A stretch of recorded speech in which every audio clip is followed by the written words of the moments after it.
Petite visite Tropic Marché, on y va? Alors on a le rayon jus, avec les sirops, tout ce qui suit. On a des ignames blanc, igname France, igname jaune, avocat, patates douces, des cives, persil, bananes, christophine, riz, haricots, la pâtisserie, le poisson, le lambi, attention, et les boudins, les acras. On va prendre un peu des épices, boudin, sauce chien, graines à roussir, colombo, pâte à colombo, sauce colombo et tous nos fameux piments aussi, des vrais piments. Pitié. Chez Tropic Marché, on vous attend, on vous accueille, on est ouvert. Tout est là chez Tropic Marché. C'est bien des autres, venez qu'à Tropic Marché. On vous attend. Martinique Actualité. Voici quelques-uns des sujets que nous allons aborder ce soir. La 7e édition du Raid des Alizés a commencé. Il va durer jusqu'à dimanche. C'est une course exclusivement réservée aux femmes.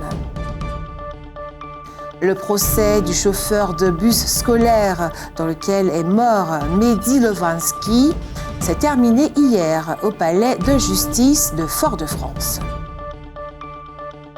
Sondage. L'Aiglon du Lamentin battu 10-0 par Amiens en Coupe de France. Alors faut-il entamer une réflexion sur notre football ou est-ce normal? Vos réponses dans un instant. Et en fin de journal, le savoir et réfléchir de Roland Laouché. La Coupe du Monde, c'est aussi une question d'argent. Voilà pour les titres. Et pour commencer ce journal, pour les femmes diagnostiquées avec un cancer du sein de stade 1 à 3, le risque de rechute a été divisé par 2 en moyenne entre 1980 et 2000. Parlons maintenant de la qualité de l'air. L'air aujourd'hui est moyen. Les citoyens de la ville des Anses d'Arlet, du Sud et de toute la Martinique sont invités à participer à une réunion citoyenne de ce mardi 22 novembre. Réunion qui a commencé à 18h à la Paillote arlésienne.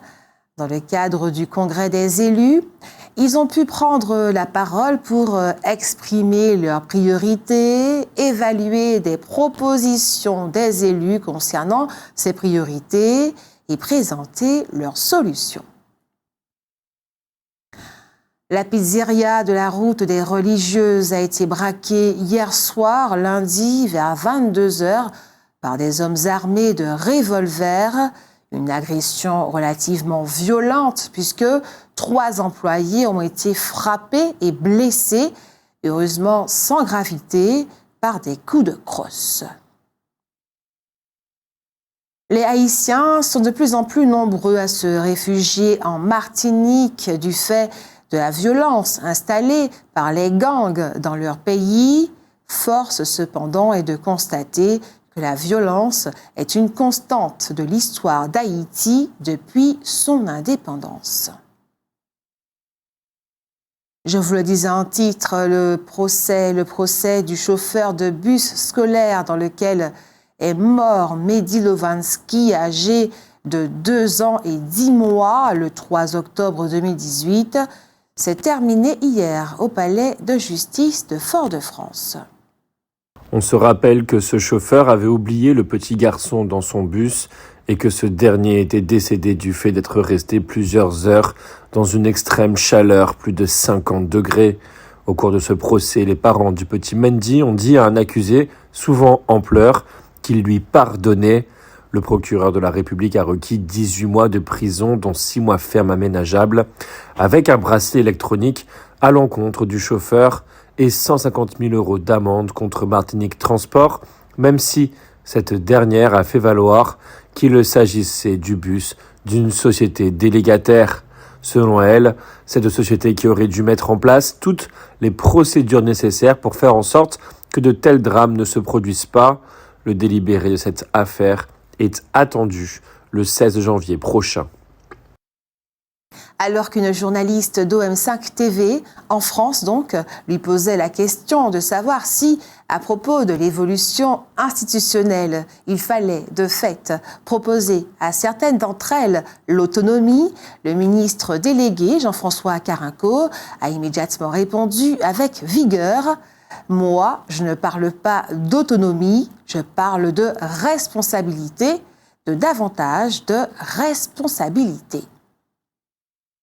Et puis hier, lundi 21 novembre, dans l'après-midi, la délégation sénatoriale aux Outre-mer a organisé la 3e édition de ces rencontres avec les maires d'Outre-mer. Cet événement, organisé sous le haut patronage du président du Sénat, inaugure une semaine pendant laquelle le Sénat ouvre ses portes aux maires de France à l'occasion du Congrès des maires.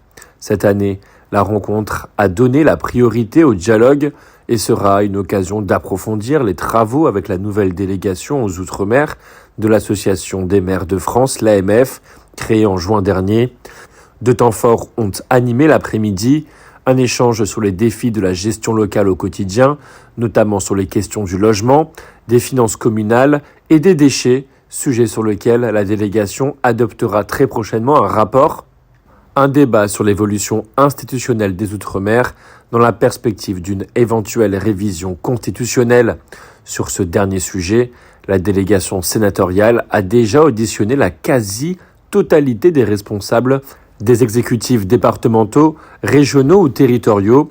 Ce large tour d'horizon des aspirations institutionnelles des Outre-mer ne saurait être complet sans écouter leur maire, premier maillon de la République et de l'action au service des citoyens.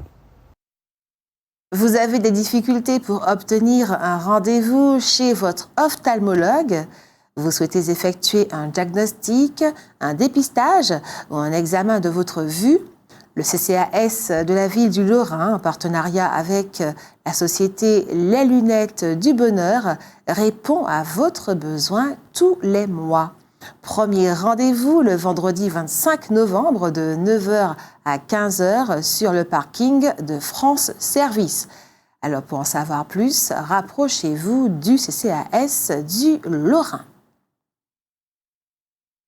La 7e édition du Raid des Alizés a commencé. Il va durer jusqu'à dimanche. C'est une course exclusivement réservée aux femmes. Le long d'un parcours tenu secret, les équipes participent chaque jour à différentes épreuves, trail, VTT, kayak, courses d'orientation, avant de se retrouver en soirée dans des bivouacs situés dans des espaces préservés et sauvages de l'île. Le dépassement de soi fait partie de l'ADN du raid, qui est une aventure totale. Chaque équipe sélectionne une cause caritative ou sociétale dont elle défend les couleurs. Le classement général détermine les dotations qui sont directement réservées aux associations. Cette année, comme les années précédentes, les inscriptions ont été remplies très rapidement, du nord au sud-ouest, du Calvados aux Bouches-du-Rhône, de la Vendée à la Martinique. Les concurrentes inscrites viennent de tous les départements de France hexagonale, des Antilles, mais aussi de la Belgique, de la Suisse et des États-Unis. Ce sont donc des sportifs dynamiques qui ont le goût pour le dépassement de soi et aiment l'aventure. Co-organisée par le comité martiniquais du tourisme et TV Sport Events, la compétition s'est imposée depuis quelques années comme une référence du sport féminin et un rendez-vous incontournable pour toutes les aventurières francophones. C'est sans doute un événement qui mérite qu'on en parle beaucoup plus qu'on ne le fait actuellement. Le professeur Enzamjo est un Béninois et avec son équipe, il nous propose le modèle Songhai tropicalisé. Il s'agit d'une autre façon de faire de l'agriculture, un modèle qui s'inscrirait dans une dynamique agro-environnementale d'excellence. Un projet qui porte le nom de « En Lot Jardin pour l'Humanité ». Son premier lieu d'expérience en Martinique sera la commune du Gros-Morne. Le prêcheur et Font-Saint-Denis se disent également très intéressés par cette nouvelle technologie, si on peut dire. Le professeur Enzamjo sera en Martinique les 25, 28 et 30 novembre Si vous voulez plus de renseignements, rapprochez-vous de la commune du Gros-Morne. Entre le 11 et le 18 novembre, l'Observatoire volcanologique et sismologique de la Martinique, OVSM, a enregistré au moins 4 séismes de type volcano-tectonique de magnitude inférieure à 1. 2 de ces séismes de faible énergie ont pu être localisés. Aucun n'a été assez fort pour être ressenti par la population. C'est vrai qu'il n'est pas toujours facile de se déplacer, tant pour les personnes en situation de handicap que pour les personnes relativement âgées. C'est pour aborder ces problèmes que se tient les jeudis 24 et vendredi 25 novembre le salon Autonome Access. Jeudi, ce sera de 9h à 18h au Palais des Sports du Lamentin et vendredi à l'école élémentaire Yolande Sainte-Rose à Ducos. Ce salon est organisé par l'association Afro-Hand. Au programme de cette manifestation qui réunira une dizaine d'exposants, stands d'information et d'échange, ateliers ludiques et éducatifs, dégustation à l'aveugle, langue des signes français, village sport santé avec des exhibitions et initiations sportives, judo, vélo tandem, basket fauteuil, handball fauteuil, tir à l'arc adapté, tennis de table, marche nordique, escrime, natation, yoga, danse adaptée, flash mode, pièces de théâtre de l'association El Lobo Bueno, jeux et tirage au sort. On notera que ce salon ouvert à tous aura également pour objectif de porter des solutions et répondre aux interrogations sur les sujets tels que l'intégration dans la société avec un handicap. Vendredi le 25 novembre, Bruno Nestor Azero, le président de Cap Nord, Marie-Thérèse Casimirius, première vice-présidente chargée de la commission culture et patrimoine, et Christian Raffa, le maire de la ville de Saint-Pierre, vont donner ensemble une conférence de presse de présentation du Magma Nord Festival qu'ils organisent. L'utilisation du téléphone au volant est devenue une des principales causes des accidents de la route.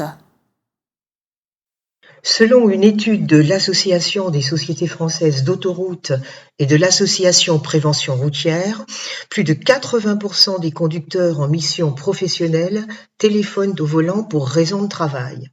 La plupart du temps pour répondre à des appels. Aussi, afin de limiter le nombre de morts ou d'accidents provoqués par l'utilisation du téléphone en conduisant, un projet d'amendement à la loi Travail propose de réaffirmer le droit de ne pas répondre aux appels téléphoniques professionnels lorsqu'on est au volant.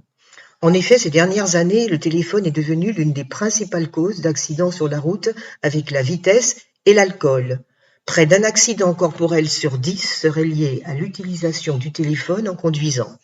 Téléphoner au volant multiplie par 3 le risque d'accident et écrire un message en conduisant multiplie par 23 le risque d'accident. La préfecture de la Martinique a donné une conférence de presse hier à 14h sur le thème de la violence faite aux femmes. Le maire de Fort-de-France, Didier Laguerre, a été associé à cette conférence de presse. Une fresque a été inaugurée au rond-point des Charbonnières à Fort-de-France pour clôturer cette rencontre avec la presse. Nous y reviendrons. Outremernews.fr, le site de l'actualité Outre-mer, 24 heures sur 24 et 7 jours sur 7. Retrouvez la chaîne Outremer News sur YouTube.